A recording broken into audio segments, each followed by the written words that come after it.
All right, hello everyone. Here we are, hole number one. Setting up for a guide.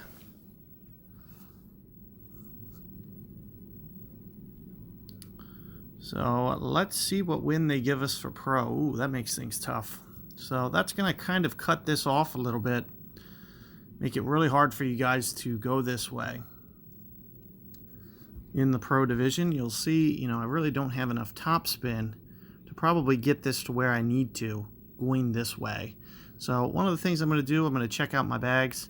It looks like I have thorn on this one. We're just going to lay up, I guess, with this shot. I'm thinking something along the lines of a navigator. Now, typically I'd probably go extra mile, but I'm going to have to go big topper because I really need that thorn, and I didn't equip to lay up. I thought we were going to be able to go for it. However, I don't think the going for it shot is going to be the smart approach. So here you can see I get my perfect ball. Another thing you may want to do is you may want to go tighten. Just ensure that you get this up here far enough, because I'm going to be very close to my max line here.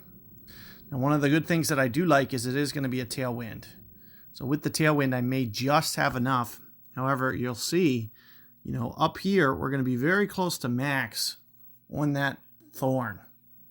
So that's, just a reason that you may want to go with a Titan ball just to make sure that you stay within range no matter what. And as I mentioned, probably want to, you'll probably want to go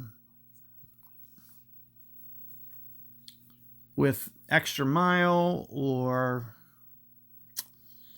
maybe Thor's hammer if you have like Thor 4 or something. Alternatively, you can see my opponent here has Apoc 3. With Apoc 3, you should probably be trying to promote up to expert division and going expert tournament. Ideally, is what you'd want. Now, as you can see, it is kind of pushing the limits.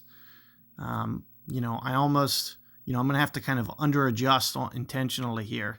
So I'm going to treat this as I've already moved 2 rings, for example. Because you can see I'm kind of maxed out a little bit here. So we're going to have to, I'm thinking somewhere in the neighborhood of 1.5 per ring, somewhere around there. You'll also see that I put 1 right spin. That's going to help it bend around the pin instead of running into the pin.